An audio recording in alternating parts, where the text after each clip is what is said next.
Hey, storyteller. You know what pairs perfectly with a great podcast? A great cup of coffee. Set the mood with us. Sip something bold or cozy with free reign coffee. When you grab a bag through our affiliate link, you're not just fueling your day. You're helping us keep this podcast sustainable. And even better, with each purchase, free reign coffee gives back, supporting charities like the Special Operations Warrior Foundation and others that stand behind first responders, teachers, and veterans.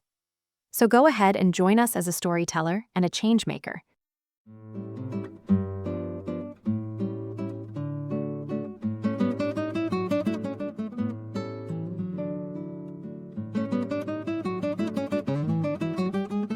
Hi, everyone. Welcome back to the Storyteller Shelf podcast. It's Jackie and Teresa, and we are here with our mini series, Middle Grade Marvels, where we get to know the author behind the epic read. And today we have with us Jean John Miller. Jean, can you introduce yourself a bit for our listeners? Yes, thank you for having me on. My name is John Miller. I use my middle name in my authoring, and I'm a first-time author. I'm a 44-year public educator from South Jersey. Spent my entire career working and living in South Jersey, outside about 45 minutes from Philadelphia, midway between Philly and Atlantic City in the Pinelands of New Jersey. I wrote this collection of 15 short stories for my two grandsons, and collectively, when I went back to the departments where I have colleagues to look over the stories and the manuscripts, they really enjoyed them to the point where they encouraged me to publish them. So I decided to go beyond just writing stories for my two grandsons,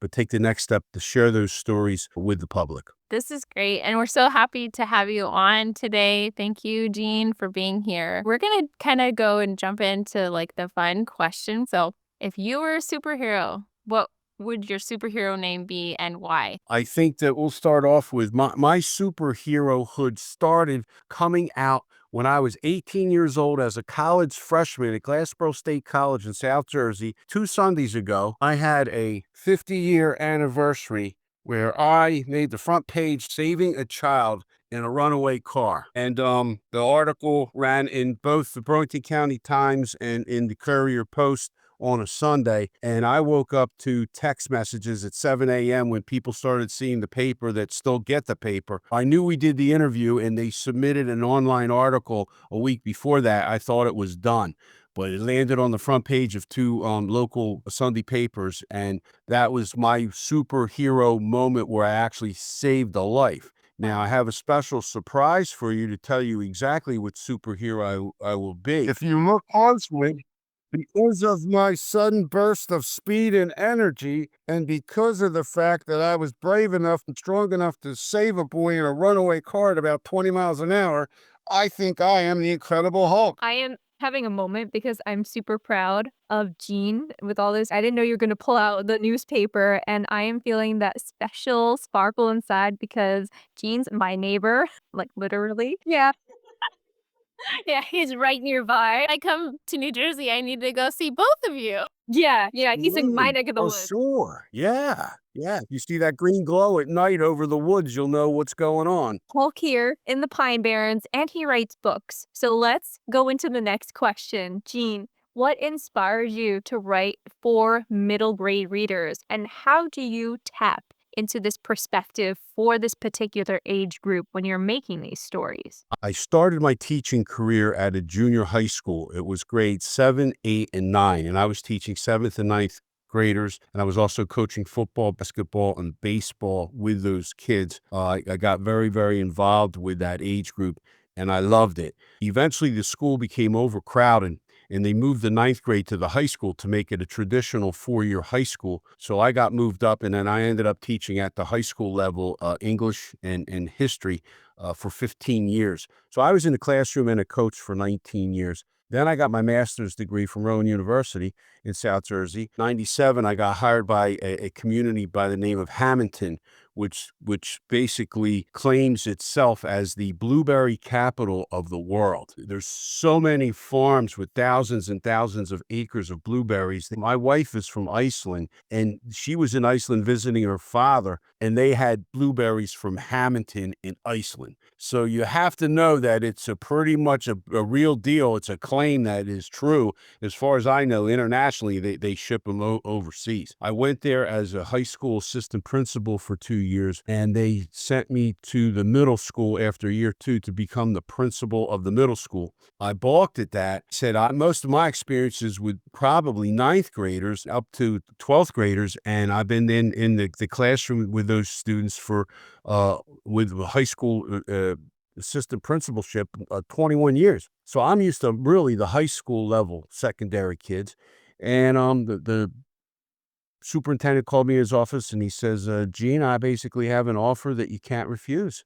You either take this promotion to the middle school with all your high school experience and bring grades up down in that middle school, or you can stay and remain high school assistant principal for the rest of your career here in Hamilton. So I said, Dr. Benedetto, where do I sign? And I signed the contract. I got a promotion. I got a pay increase, and they shipped me to the middle school. And when I got there, I was in heaven. I fell in love with the middle school students because my oldest daughter was just going into 6th grade, and it was like working with my own children, all 435 of them as it started out. Eventually, the middle school grew. We brought in another town, Atco, and we doubled in size. So I ended up having a middle school by the time I retired from there in 2013. With about 850 middle school students, grades 6, 7, and 8. I was there for 14 years. So between teaching junior high and being a middle school principal for 14 years, and then raising my own 3 children coming through that middle level, I've had a lot of experience with middle schoolers. You know, it's a time of experimenting. It's a time of creation. It's a time of pretend fantasy. There's so much fun that those kids are willing to do, where high school kids, after you get past that 8th grade, they're a little tighter. They're a little seriouser. They're a little, they're above all that, the playtime stuff. But I think that in the end, I got the greatest gift of a career, being blessed with being sent to the middle school as the principal there and working with all the talented and creative teachers as well. And we just made a terrific team, and we just enjoyed the heck out of all of our middle school students in Hamilton. That's amazing. I mean, the fact that you have gone through so many changes from starting as a teacher and then going into the principal role as the main principal for the middle school. And I mean, I love the stuff hearing stories like that. And 400 kids, that's great. Wow.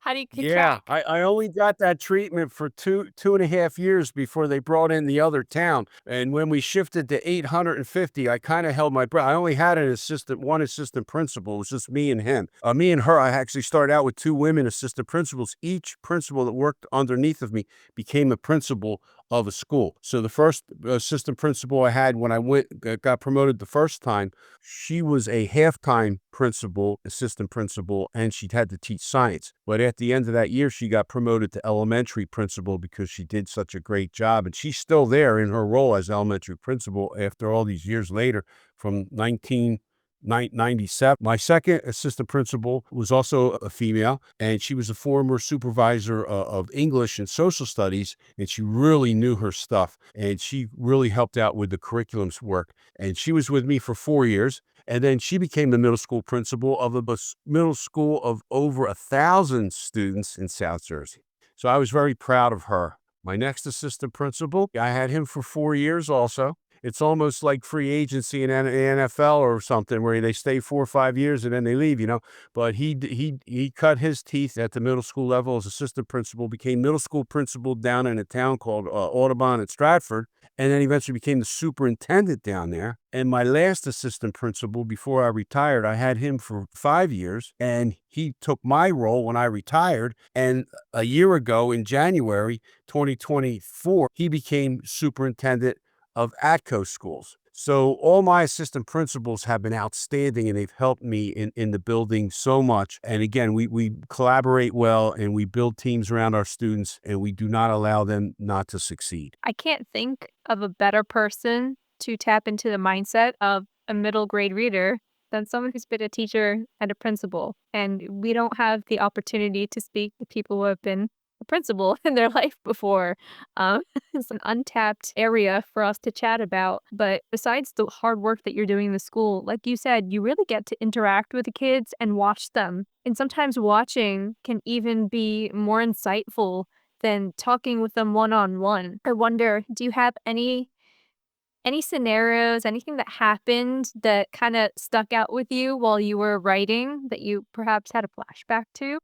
As I was writing the stories, motivated to write the stories, I received at Christmas, at December of 2021, I received a gift of something called Storyworth. It's an online autobiography program where somebody purchases this program, they give it to you, and they can either supply their own questions about your life for 52 weeks. So each week you get a new question about your life, and you are supposed to write like a 2 or 3 page vignette about your life. So the first question was, well, if we came from my son and my daughter-in-law, well, what was your father like growing up? And then I would have to write a little story about my dad and tell them something they never heard of before. I would remember some things Dad had done that were funny. I tend to dwell on humor a lot. Teresa, you mentioned satire previously. I am satirical, and I try to bring humor to the story. Each story I write teaches a life lesson for a middle school student in the book, because the adolescent time period is so difficult. Everybody is focused on the elementary years. Everyone's focused on the high school years of getting everyone into a great college to have a successful career. That sometimes the middle school kids in those grades 6, 7, and 8, they kind of get passed over. So it's important to understand that that's the period of time where they're going through the transition of leaving those elementary little kid years and transferring into a teenager. Oh my. They hit that 13 around 8th grade usually, and things start to change drastically, okay, including hormones and other things. So, I knew that I had my oldest grandson was 10 at the time, and he was getting ready to go into 5th grade, and the other one was in 3rd grade. As I was writing these little vignettes, my mom got sick and eventually went into hospice. So I stopped writing these weekly vignettes, and I got behind, because at the end, Storyworth, at the end, you're supposed to produce a hardcover book. And it's a collection of all of your stories. It's literally your autobiography of your life based on questions that your children are handing out, or Storyworth's generating automatically if they don't come up with one. So I only had like 6 little vignettes before Mom got sick, and she eventually passed in June of that year of 2023. I couldn't get my head right. At the time, after I retired from 35 years in public service for public schools as a teacher and a principal, I went to work as an adjunct part-time at Stockton University in the School of Education. So I was supervising practice teachers in the morning in their placements all across South Jersey. Then in the afternoon, I had a course to teach, which was called Human Geography, which, it's a strange title. I didn't name it. They just gave me the course and said, you're qualified to teach this, come up with a curriculum. So I made it very student-centered, and I was able to end my career back in the classroom where I began, with college level students, which was an absolute exciting change after leaving the middle school. So when I was writing these stories, it took me until like September of 2023 to get my head right. And I said, my gosh, I got to fill a lot of pages, because these people think they're getting this as a Christmas present in December 2023. And I've only got like 12 pages written. What am I going to do? I said, well, my oldest grandsons are approaching middle school.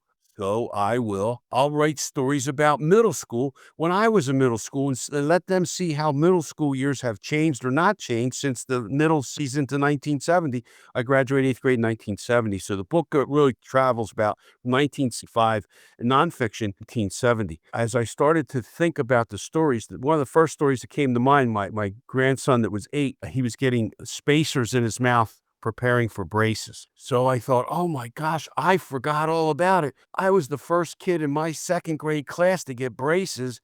They used to make fun of me. There was one girl that used to bully me about it, and they nicknamed me Tinsel Teeth. So there's a chapter in the book called Tinsel Teeth about me receiving these braces, and that was inspired by my grandson, the younger one.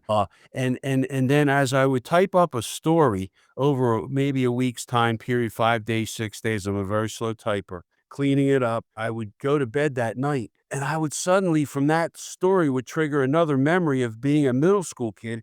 And I would remember another interesting, humorous, crazy story. The one story I remember hanging out with my couple of close friend buddies in adolescence, Big Rich Palm and Mark Bruno across the street. We were born a month apart, and our families were best friends. We were running around the back fields and along the river with bows and arrows. And we were shooting birds, and we were shooting possums, and we were shooting raccoons, and we never hit anything. We were terrible shots. But the story, as it plays out, eventually at some point, I did hit something. At that title, I shot an arrow. So, as the stories come along, things happen. The first story, I probably went against writer's advice, and you don't set up the scene. You let the scene come out, unassumingly. But I thought it was important because I grew up along this distinct area of the river and the Rain-Cocos Creek. We were pinned in between two bodies of water, the Rain-Cocos Creek and the Delaware River. Behind my house, at one time, you could see the river. I was too little to remember it, but it was around, I was born in 56, and I think they started dredging that river around 1955. My parents had just moved into the house, and you had a river view. And as they took the dredge spoils out of the channel, making the river deeper to get ships up, cargo ships from Philadelphia up to Trenton, they took this dredge spoils and they piled them up against the tree line behind the athletic field that was behind our house. So in the end, it looked like, when you looked out the back window, a tree line, a trap strip of water, which was called the swamp, where we tested all of our rafts for the Delaware River on, because if they sunk in the swamp, we could at least walk out. It was only up to our necks. In the river, we could get to parts where we would be over our heads. And some of us weren't always great swimmers. After that was the dunes, which were the dredge spoils, and it looked like the Sahara Desert. You look out the back window, you'd see the tree line across the swamp, and then you just see this giant desert of sand. And then it would roll down to the beaches and then into the Delaware. And that was our playground. Those areas were great casting spots for all kinds of adventures and activities and fun things to do, some dangerous. But in the second chapter, after I describe the area, second chapter, I jump right into a major adventure along the river where I discover something, and I incorporate the entire neighborhood to help me basically excavate it to see what it was. And I took artifacts from 1968, and I still have them, and I won't spoil the story, but right now, the town below Delanco, where I lived and grew up along that river, was Riverside. And I attended Riverside High School for a year and a half before I moved out here to the Pines. In Riverside, they have a historical society, and they hosted in July, this past July, my first book signing. I was so excited. And everybody showed up from the neighborhood, and the people from high school that I hadn't seen in 50 years. I moved when I was 14. Some of these people I haven't seen since I was 14. I'm 68 now. So it was a shock. And the Historical Society is housed in an old train station along the tracks in Riverside, and they redid the whole inside. It's beautiful. It has all kinds of archival information and varsity letters and varsity jackets and cheerleading stuff, and from the 90s and 40s all the way up through when I was in school there in the 60s and 70s, and class rings. It's an amazing place. But one of the Historical Society people from Riverside, Alice Smith, had been for 20 years researching a story that came out of the Philadelphia Naval Base. And it's about a two-person experimental submarine that was the preempted submarine to the Merrimack and the Monitor that battled in the Civil War. The Navy had this two-man sub come out of the naval yard and go up the Delaware River, and I think its intention was to go to Trenton and turn around and come back. Well, they kind of got lost, and they took the offshoot where the Rain-Cocos Creek branched off the Delaware, and they started going literally down the creek without a paddle. They sunk in the creek. So since 1858, when that submarine sank, which was a prototype for the Merrimack and the Monitor during the Civil War, no one ever bothered with that two-man sub. But this woman from the Riverside Historical Society, she did the research, and she narrowed down where the sub sunk, because there was always an argument between the two towns. Did the sub sink on the Delanco side of the creek, or is it on the beach side of the Riverside? And who's going to own the submarine and excavate it? Well, the Historical Society, Philadelphia Inquirer, around September, ran a special on the Riverside Historical Society and the Discovery of the Alligator. That was the name of the sub. And they ran a drone with sonar along the banks of the Rain-Cocos, and they found a 60-foot iron hull on the beach side of Riverside. So now, today's February 1st. In the month of February, they are going out, and the ground has to be frozen. So it's warming up around here now. So this may ruin it. They're going out with another device that will go over the beach sand and basically decide how far down under the sand it is. With all this digging going on, the Historical Society of Delanco got a little jealous, I think. I hope they're not listening. They were at the book signing, and the person that leads, the president of the Delanco Historical Club, called me. He had me over to Delanco. They don't have a building. They use the municipal building one Saturday a month to do displays. Asked me to come in for a book signing in my hometown, which I was very proud and happy to do. And that's when he said to me, excuse me, Gene, chapter 2, is that a real story? I said, his name is Peter Fritz. I said, Peter, every story in this book is true. There may be a little enhancements, but the bottom line of the story is true. He said, so you found something in Delanco on the Delaware River and exposed at least 40 to 50 feet of it, and you did a rub-off, and the name on the item was Captain James Smith, 1779. I said, I no longer have the rub off. It was all this information and stuff and samples of the wood from the thing that was found were all placed in a brown paper lunch bag in 1968. Traveled with me from wherever I went to college, to the move to Vincenttown from Riverside, and married and living in Williamstown and living in Atco and living now in Chemung. The bag must have ripped at the bottom, and the wood came out and the rub off came out. But we had somebody that I went to high school with at Lenape High School that got really into the story and researched Captain James Fink. And they couldn't find him in Philadelphia. They couldn't find him along the shores of Beach Haven or along the Jersey Shore at all in any maritime records. But my friend found him coming out of Baltimore Harbor. This ship is a 3-mast ship. It's huge, and it's there on those banks. And my story has sparked interest that now they're raising funds to pay, because this first sonar drone cost $10,000 for 1 hour of flight time over the beaches. So they're trying to save up now to bring that sonar drone over the beaches of the Delaware River to find this excavation story. Yeah, so that came out of chapter 2, and that's how we kick it off. And after chapter 2, the stories are not as serious, but they are humorous and they are adventurous. So I think that it's a nice combination for middle school kids. But I had a Kirkus review done in October, and I was holding my breath because I didn't know what they were going to say. And they went with the thumbs up, get it, which excited me. It gave me great pride that they did that. And they indicated to me that they were cataloging my book not as a middle level young adult book, but a nonfiction adult / memoir. And they think that adults would love these stories more so than the middle school kids. So I have a combination. It kind of crosses over everybody. Although the title, warning, short stories for middle school boys only because girls have cooties.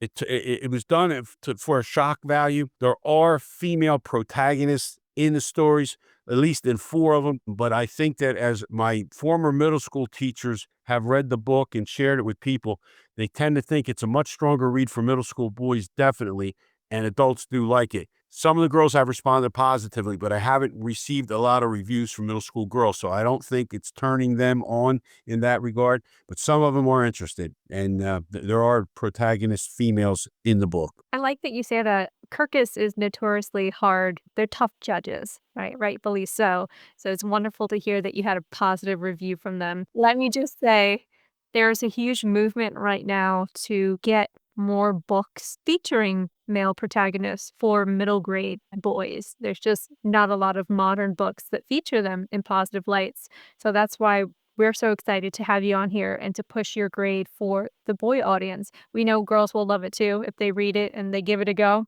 but we're here to show some support for the little boys in our life to give them something educational and just fun and relatable to read. Well, as a former little boy, thank you. But this is basically about me and my two buddies in the neighborhood hanging out like our gang and getting into shenanigans and running into crazy adventures that sometimes get twisted and being challenged as a middle schooler, an adolescent with making decisions. And some of the decisions we make as adolescents are just crazy bad decisions with terrible, terrible consequences. And they're in the stories too. Part of life, got to learn from those. And then it's good to have a book where you can go, what to do, what not to do, and learn from that.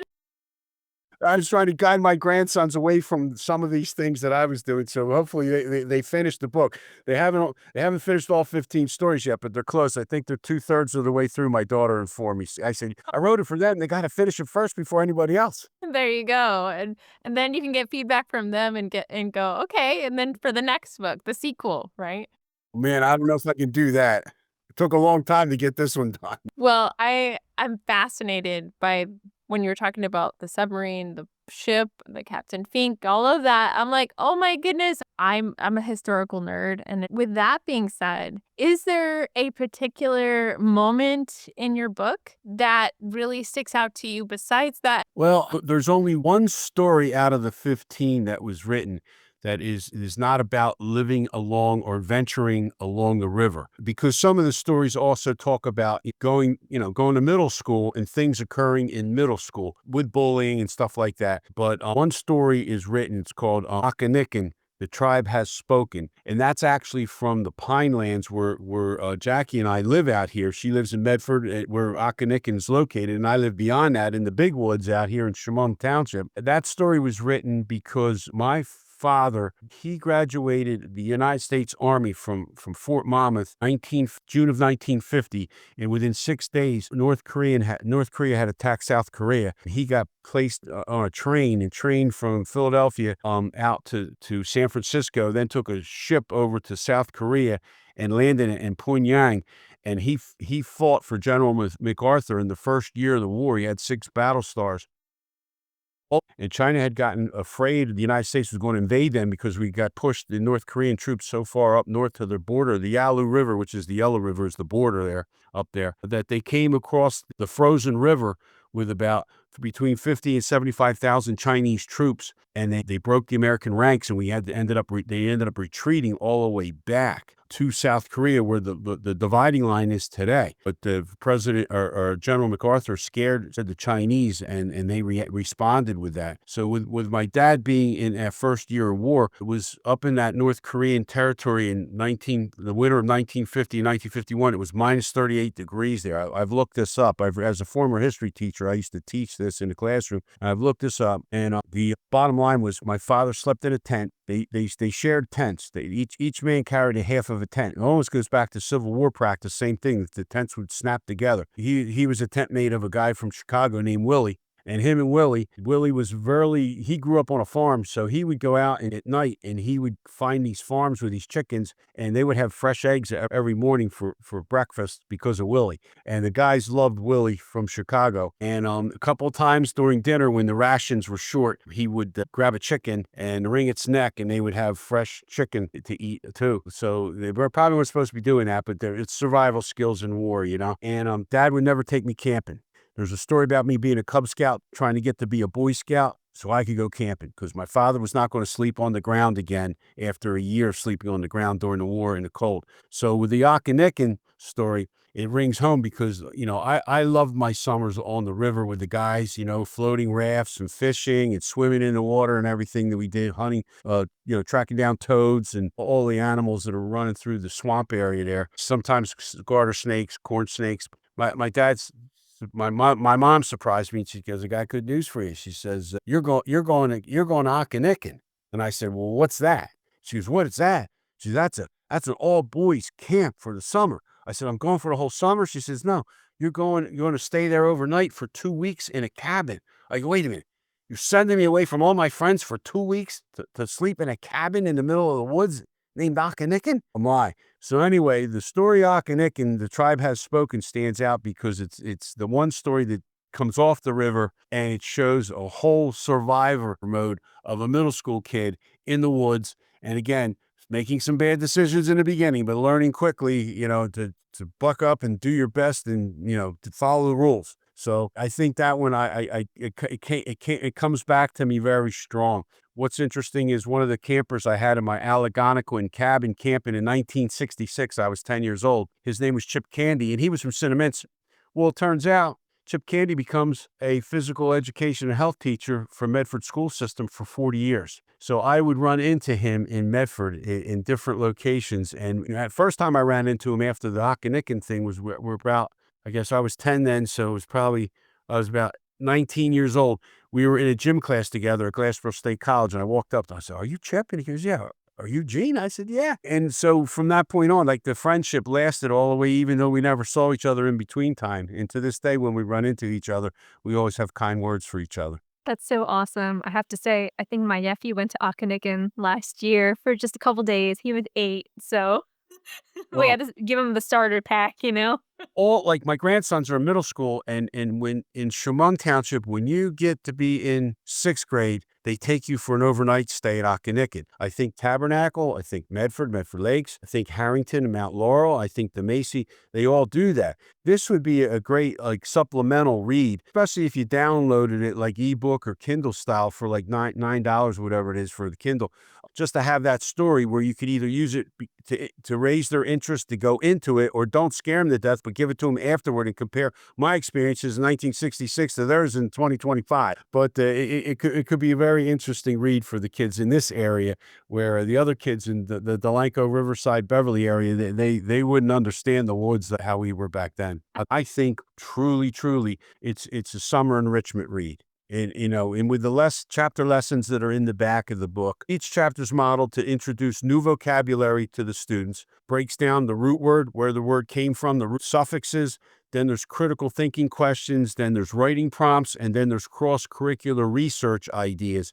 And they change from chapter to chapter. So it's not a cookie cutter set of questions that are going for each chapter, because different lessons are taught and things like that. Also in the very, very back, which I probably messed up and I should have put it in the front of the chapter lessons, is a whole section on literary terms, introduction to literary terms, theme, those kinds of things. And also, conflicts, different stuff, man versus man, man versus himself, man versus the environment, those kinds of things. Because each chapter, a variety of conflicts come up within the adolescent who's trying so hard to grow up, but not knowing how. And that's really the purpose of the book, is to make people understand that, your middle school kids, they're just trying to figure out how to grow up, and they make mistakes and they make dumb mistakes, but it is what it is. It's called learning, right? That's what it's all about, trial and error. Yeah. I feel like, have you thought about turning this into like an audiobook eventually? Because this would actually be a really good audiobook. I had a big December push, and the audiobook version came out on December 10th.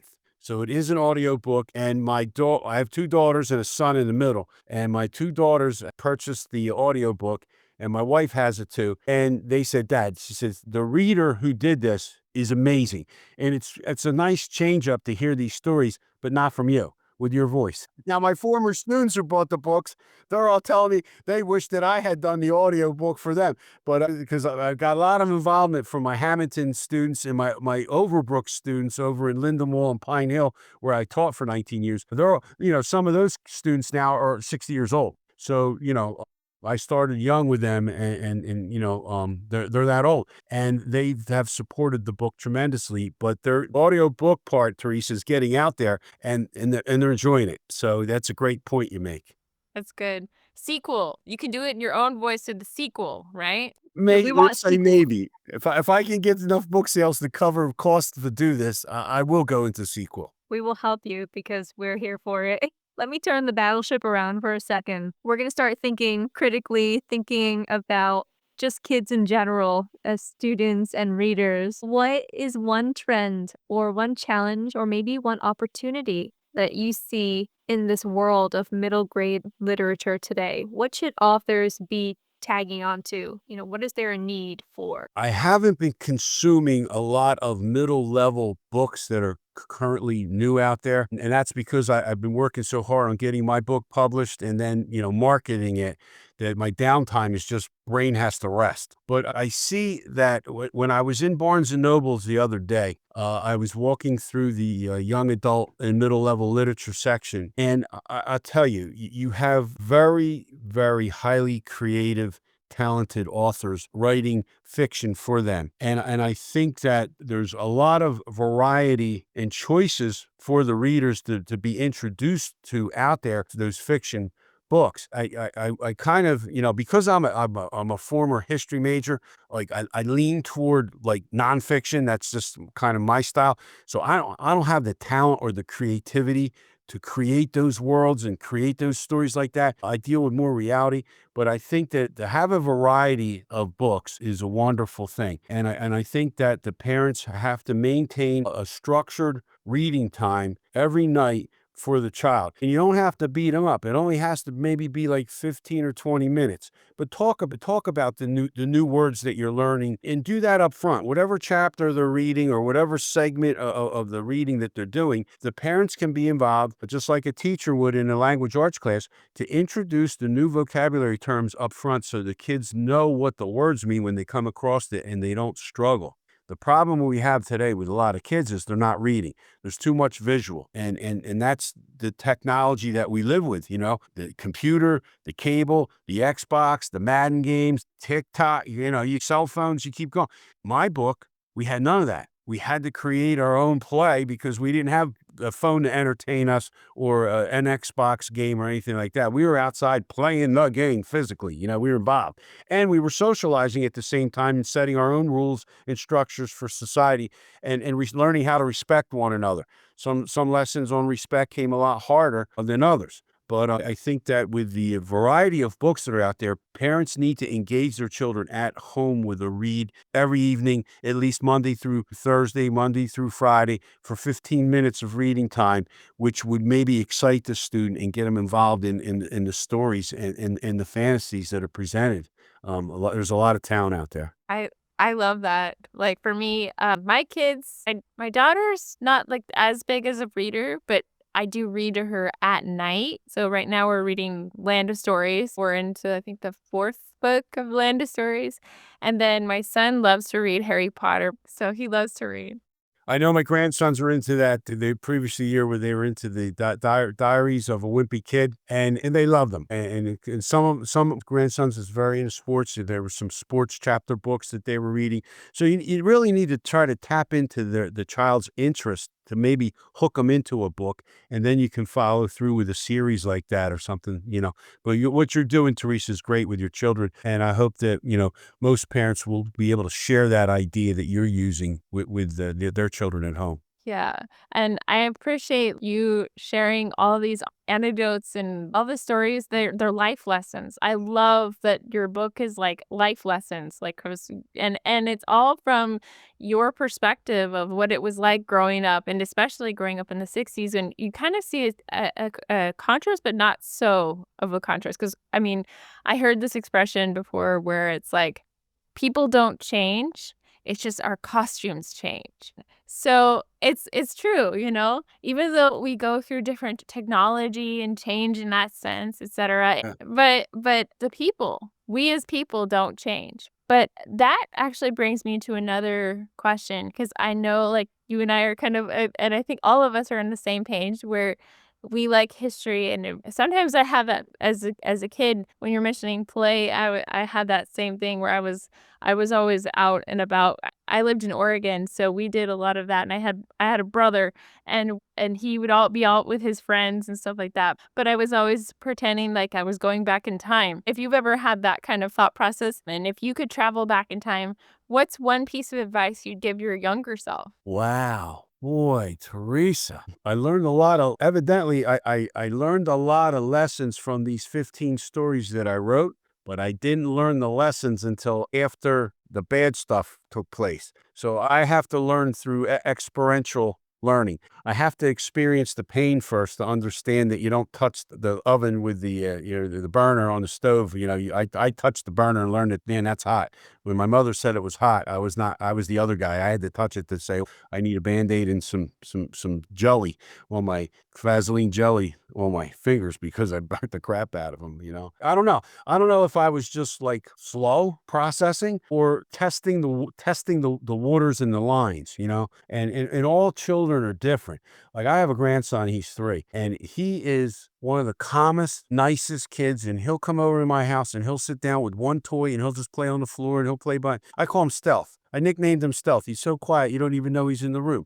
Then I got my other 2 grandsons that come over that are 4 and 5, and I've nicknamed them the Beastie Boys because they come over, it's like a tornado. It's like it's just going round and round and round like a tornado, and you're hanging on there for the 3-hour visit, and then when they stay overnight, it gets even more interesting. But as they've gotten older, they're calming down now, and if you get them separately, one-on-one, they're not like that. But the chemical reaction between the 2 of them is unbelievable.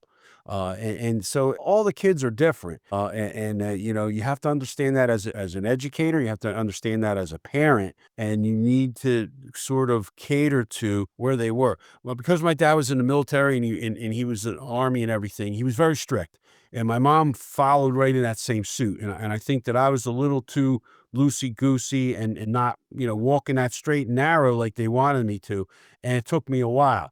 But eventually, those lessons do pay off and you do learn. And I wanted to model that, especially for my grandsons, and then share that with anyone else that would be of middle school age that would want to read it and to compare times. But going back and looking at my younger self, I'd say, you got to get a lot smarter, son. You don't have to touch that burner. Yeah, I understand what you mean. This is why your book is relatable for everyone. It's really not just middle grade. It takes it beyond because we all have that moment where we're looking back on what we did and saying, "Oh yeah, the lesson comes later." Right after the experience. It's really not an in the moment mindfulness sort of thing. I think it's just the human condition to process, be present, but then it's much later on that we say, "Oh wait, that's sparking something in my brain. Maybe I'll remember this for later and not do the same thing again." Jackie, you're right. You hit the word of the day on that. Mindfulness. I lacked mindfulness for whatever reason. I was like a knucklehead, I guess. But after a series of knucklehead experiences, I would start to travel the right path and make the better decision. I wanted to reflect that in the book about the adolescent time period. That's a time of testing the waters and change. And it's hard because parents don't always understand. My 2 daughters came through adolescence and they were pleasure and joy. And I didn't have to even study with them if I didn't want to, because they were just that conscientious of grades and academics. My son, we battled for homework every night, and he couldn't get whatever he wanted at the time. I think it was probably that Xbox first early Madden games because he'll be turning 38 in a week. He wanted to play those games, and I said, "No, there's no games." I said, "It's homework, then there's games." And we finally battled through it and got him there. Every child is different. So it is what it is. I love how you're doing the hard work for me. You're leading me into the next question. Your work is unique in that it's a collection of stories. And each story, like you've mentioned, has its own takeaway, its own lesson. There's something in it for whoever's reading it independently. But I want to ask you, as an author, when you're looking at the work itself, what you've written, your book, if there's absolutely one thing, just one, that you want a reader to take away from it, what is that one thing? I think that what the reader should take away is that starting with that age of adolescence, life is an adventure. And that adventure continues on beyond adolescence, but you become a lot wiser in making better decisions in that adventure. That's what I think when I think about it. I think one of the reasons why many adults are enjoying it, and I heard this from the middle school boys that responded with reviews, was that when I asked the middle school boys about which chapter, out of all 15 stories, which chapter did you like the best? Each male responded with a different chapter. And it kind of caught me off guard because I knew a couple that were my favorite, and they didn't select those. But what I did realize then why this connects to adults so well too is because each story is a different theme. It's not a collection of 15 stories about baseball. It's not 15 stories about sports. It's not 15 stories about the same thing over and over again. It's a short story with a different theme each time. So you're talking about being in the Cub Scouts. You're talking about, going overnight camping in Occoneck and meeting all new kids for 2 weeks. You're talking about exploring along the river with all of your neighbors and getting everybody together to try to excavate this thing. It's in the sand.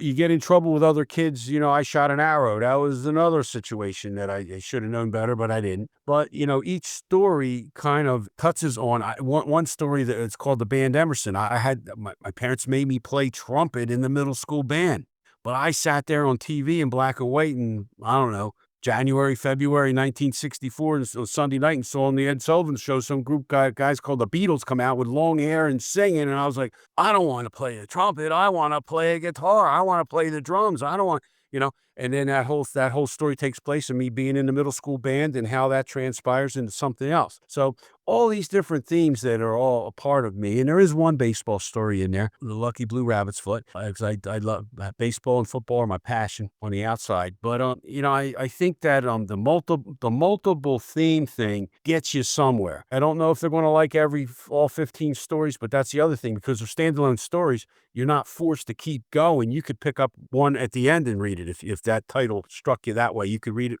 backwards if you wanted to. So I don't know if I answered your question, Jackie, or not. You did, you did. You said life is an adventure, and that was the one takeaway. But I think what our audience is going to take away the most is that this book just has something for everyone. Definitely. Just read it. Most. What else can we say, right? Yeah.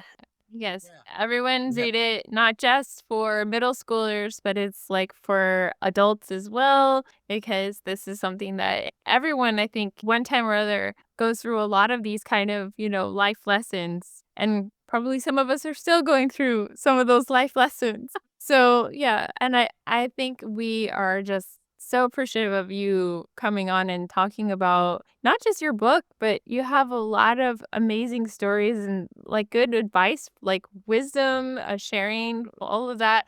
It's an amazing thing to write a book.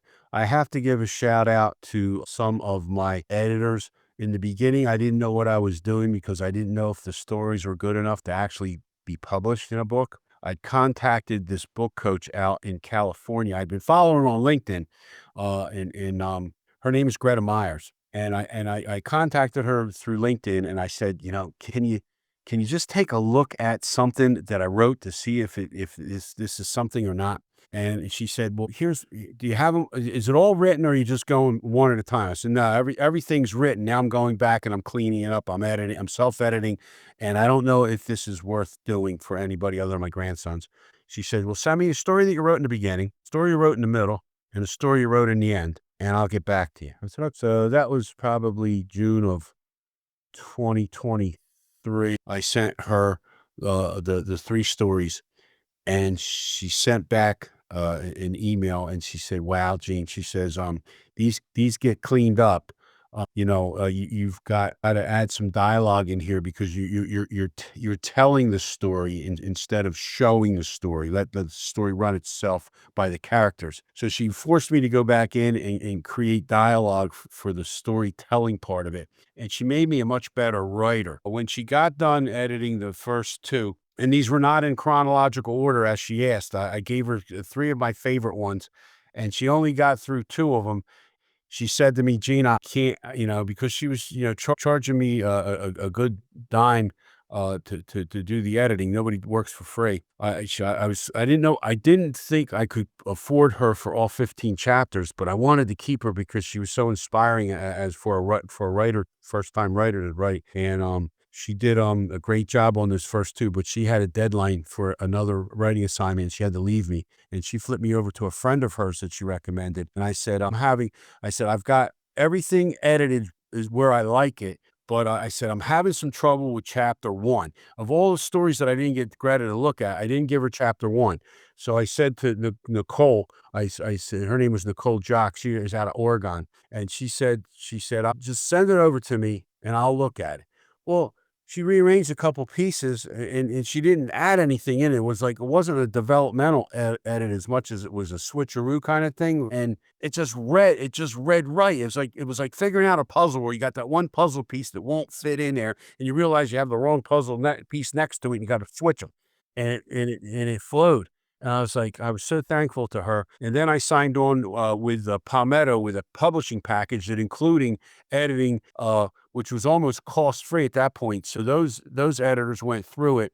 My spelling, someone that former English teacher, my spelling is good, but I was having trouble with the Chicago style commas. I wasn't putting my commas in the right spot for that because again, it's a different style when you write a book. So I learned a lot about that, but Palmetto did a great job and they worked with me for the rest of the 13 chapters and it just rolled out. In June 27th, 2024 is when it came out in pre-sale. And as a new author, I didn't know what pre-sale was. I didn't know what that meant. So everybody was saying, well, where do you get your book at? I said, well, it's on Amazon. It's on Barnes & Noble. It's on Walmart online only. But they said, but it's only pre-sale. We can't get the book yet. And then the book came out like July 7th, where you could actually order it in 2 days. They would, print on demand, POD, and it would be there at the house. And then things started picking up from there. And I've had a lot of joy seeing how much people have enjoyed, of all ages, reading the book. And again, I think, as Jackie had mentioned, the summer I think it's a perfect summer enrichment read. A lot of the stories that take place around that summertime, and it's a good pool read. It's a good beach read. And the other thing with middle school kids too, again, we talked about 15 minutes reading at night. It's a short read. They're short stories. Middle school boys will not protest reading a short story. They protest when you hand them a 250 or 310 page novel that they just roll their eyes and they're like, there's no way, where's the cliff notes to this thing? Jean, you are marvelous. And thank you for the last few comments, because we know behind the author and behind the talent and behind all of our ideas, we have a marvelous team. And it's wonderful that you shared that you found people to help you write this book, especially an editor. We always want to empower people to take different routes to publishing to make sure that your book gets out there and it's in the best shape possible. So we just want to take that small encouragement to remind people, yes, sometimes you have to find your team, you have to assemble them yourself, but you can do it and you will find the right company and you will succeed. But otherwise, Jean, we're going to thank you so much for being here. We are telling all of our listeners, of course, thank you for listening, but we want you to go to our website, thestorytellershelfpodcast.com. Go to the episodic calendar page, find Jean's name, click on it.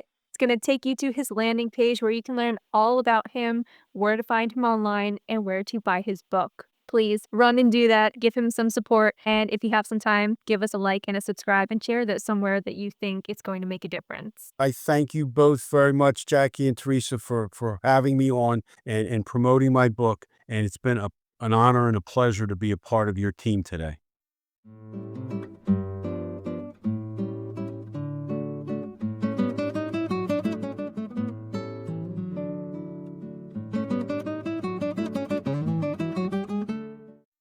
Illustrators and picture book authors. Entries are open for the Storyteller's Shelf Podcast Consumer Awards. Win a cash prize, a featured interview, and more. Get your work seen, celebrated, and supported. Submit now and join the family.